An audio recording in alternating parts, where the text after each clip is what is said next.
Seguimos conversando periodísticamente y vamos a hablar del acoso escolar. Ahora le dicen bullying. En realidad nos habíamos acostumbrado siempre a hablar de el hostigamiento, la persecución, el ensañamiento con algunos compañeros.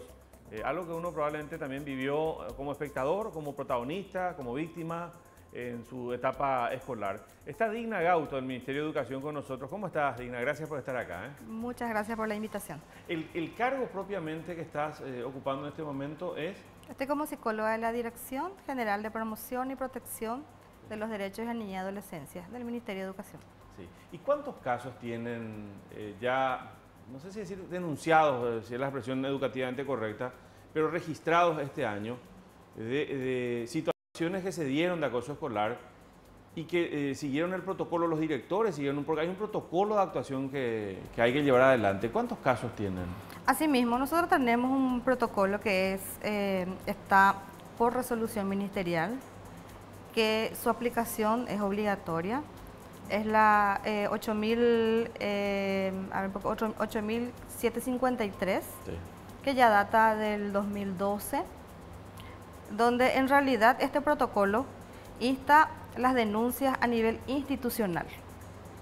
Si se resuelve el caso a nivel institucional, básicamente no pasa en el nivel central estos datos, salvo para estadísticas. Sí.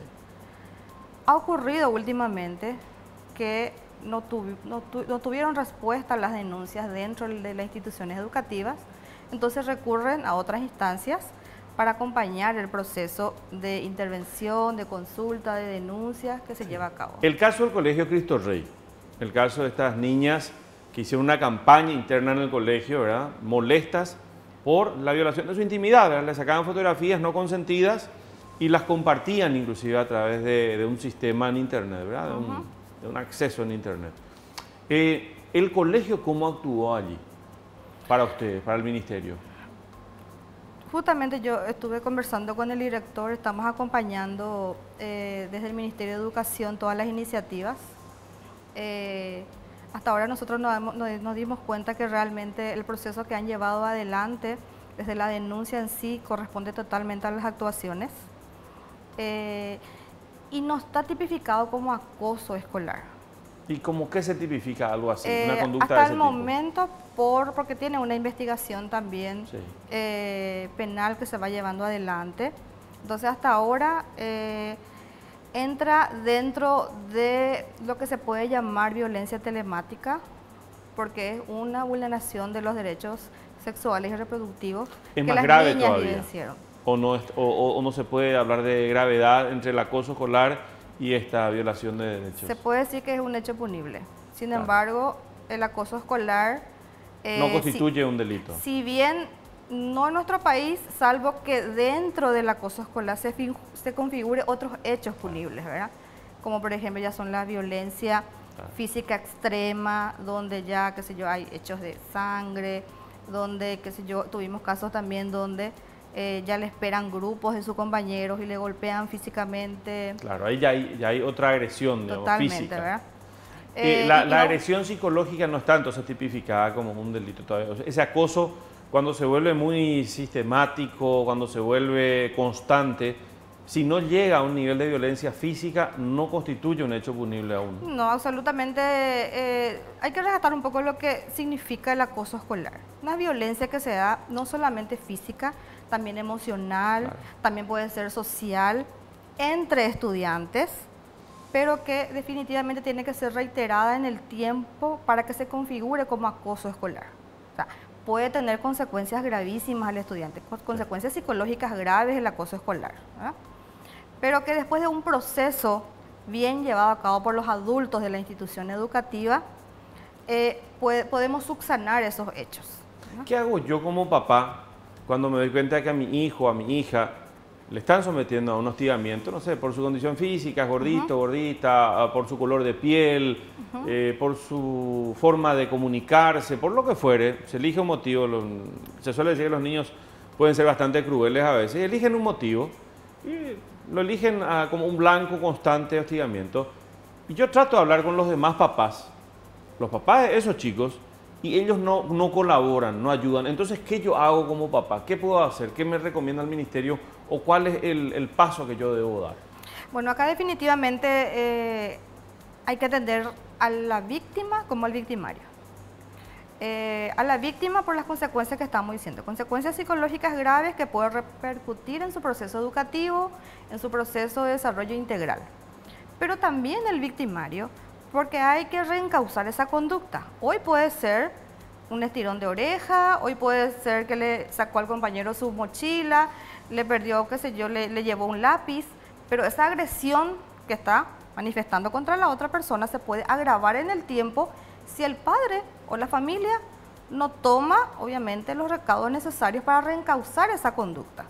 Y hay que buscar muchas veces ese fondo de esa conducta. ¿Qué está pasando también dentro de la familia? Por eso está manifestando esa agresividad contra otra persona, cuando realmente lo propicio es que se manifiesten valores familiares, así como se manifiestan valores institucionales, que se conjugan como las normas de convivencia que tenemos, o dentro de nuestra familia o dentro de nuestra institución educativa.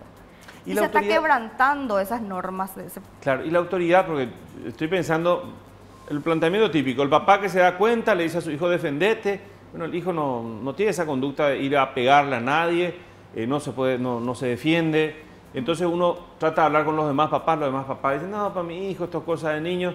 Entonces, ¿qué tienen que hacer los maestros, los directores de esa escuela, de ese colegio? Muchas veces tapan el problema para que eso no salga a la luz pública, y es peor. Ante ningún hecho de denuncia, sea mínima, no se puede dar la espalda en la institución educativa. Eso es un derecho que tienen los estudiantes, de que la escuela se vuelva un entorno seguro para todo lo que conviven ahí cotidianamente. Eso es lo primero que hay que tomar en cuenta, ¿verdad? Ya sea que nos parece a nosotros hasta tonto la denuncia que se hace, no se tiene que minimizar ninguna situación. Lo primero es eso, si el padre se da cuenta y el chico manifiesta a los padres esa situación, recurrir a la directora o al director de la institución y comunicar o denunciar el hecho en sí. Es ahí donde se activa el protocolo de intervención para los casos de acoso escolar, que son una serie de actuaciones que el director tiene que llevar adelante con su equipo. ¿Y si no lleva esa acción? Y es una institución privada, porque en la institución pública todavía uno dice, bueno, hay hasta sanciones porque el Estado controla, pero si una escuela o un colegio privado, ¿qué pasa cuando no llevan adelante eso? Y el acoso en sí no constituye ni siquiera un hecho punible, entonces, ¿cómo se llega a algún tipo de solución para ese niño? Igualmente nosotros desde la Dirección General intervenimos en los casos de colegios privados. Y es llegar a conversar con el director, tomamos la denuncia seriamente, obviamente que ahí se vuelve también casi una violencia institucional contra ese estudiante porque no llevaban adelante el protocolo de actuación. Y bueno, las recomendaciones obviamente de que cuando es un instrumento como es una resolución ministerial, esta resolución debe ser encarado a todas las instituciones educativas del país, sea privada subvencionada o así también como las oficiales, obviamente. ¿Y hay consecuencias para una institución privada? Hasta este momento no así para las privadas subvencionadas y las oficiales. Que sí los directores pueden entrar en un sumario administrativo, claro, por no acatar una resolución ministerial, ¿verdad? Por eso pensaba necesitamos modificar un poco la ley de acoso escolar para que se pueda dar esa sanción a instituciones también privadas. Sí, me da la sensación de que a veces en una institución privada es muy complicado entrar. Se tapan muchos estos casos, así, bajo la creencia de que quien tiene más dinero puede hacer lo que quiere, y esa prepotencia que se va inculcando desde esa etapa de la niñez. Toda la razón, así mismo es. Y lastimosamente nos encontramos, creo que el ministerio debería tener más fuerza y la potestad de meterse a instituciones privadas también con toda esa fuerza pública que tiene como ente rector de la educación. Totalmente de acuerdo. Y de hecho, recalco otra vez, todos los entornos donde está el niño se tiene que volver seguro, sea esta privada, sea oficial, pero es una responsabilidad de los adultos que están manejando ese lugar de que se vuelva así. El caso de Ñemby, ustedes lo siguieron de cerca, son dos alumnos los que se autoeliminaron finalmente. Son dos estudiantes, sí, son dos estudiantes de un mismo colegio, sí, donde también ya fue denunciado el hecho de la fiscalía, lastimosamente perdimos dos estudiantes.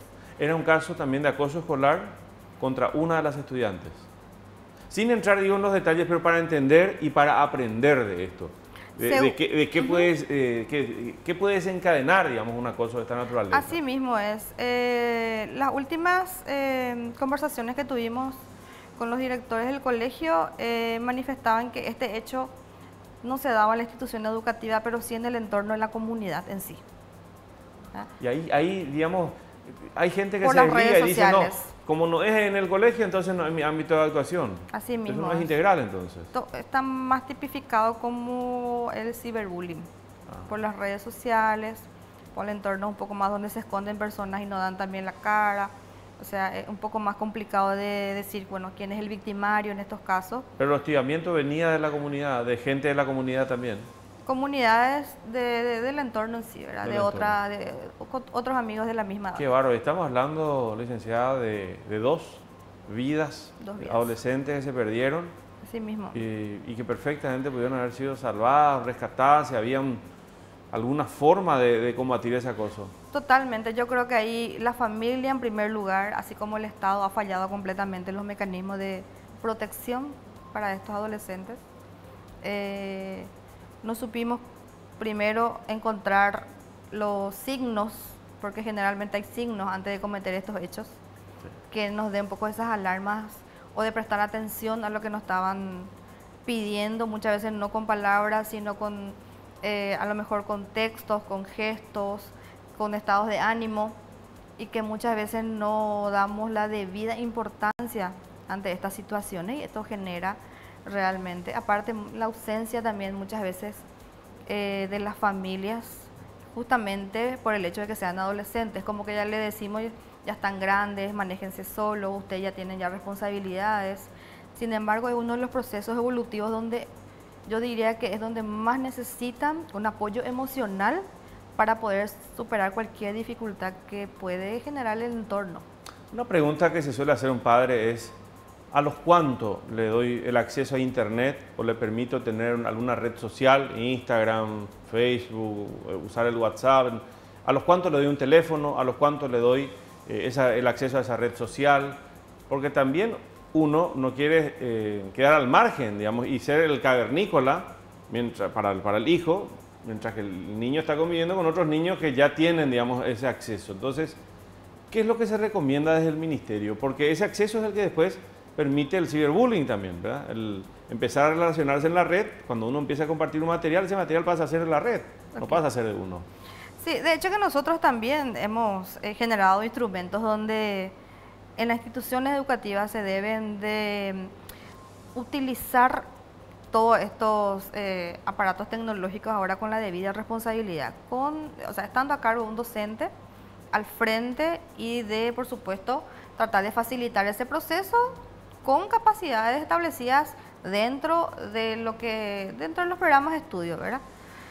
Lastimosamente, así como decís, son chicos muy pequeños muchas veces que van llevando celulares. Claro.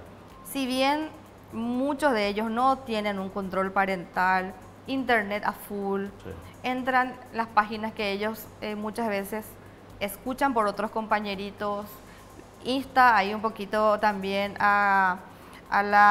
por la inocencia que tienen, obviamente, a recurrir a estas páginas como para tener información, sí, de lo que ellos... Son páginas pornográficas. Totalmente. Sí, totalmente. Entonces, yo creo que más de sacarle esta tecnología, porque obviamente ya no podemos escondernos también o ponerlos en una vidriera y tapar ahí esa vidriera para que no salgan, yo creo que el uso responsable tiene que venir no solamente de la institución educativa, sino de los padres.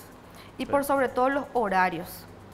Yo siempre recalco que llevar un celular en la institución educativa sin que el docente planee esas actividades siempre es riesgoso. Claro. Primero porque si en el caso de que le suceda algo al estudiante, está el director y la docente que le va a avisar a los padres que su hijo está, qué sé yo, enfermo, que le pasó algo para que le busque la institución educativa. O sea, no necesitan ese proceso tener un aparato tecnológico para comunicarse con los papás, porque los padres saben que están en el colegio. Y se ha generado también muchos de estos problemas no solamente por el tema ciberbullying, sino también acá entra un poco las fotografías que se sacan en el baño de los colegios. Sí. Muchas Mismo veces los niños y adolescentes se sacan ellos e inocentemente comparten y ahí así mismo pasó a ser de todo. Entonces, y esto genera otra vez al tema ciberbullying, porque se vuelve viral por todas partes y una vez que ya se lanza, imposible tampoco de atajar. Licenciada, enseguida quiero mostrar ya en el último bloque estos materiales que trajeron y que están preparados precisamente para afrontar esto. El acoso escolar, qué es lo que se tiene que hacer en el colegio, en la escuela, los padres también cómo deben acompañar ese proceso de sus hijos. En instantes periodísticamente, ya venimos.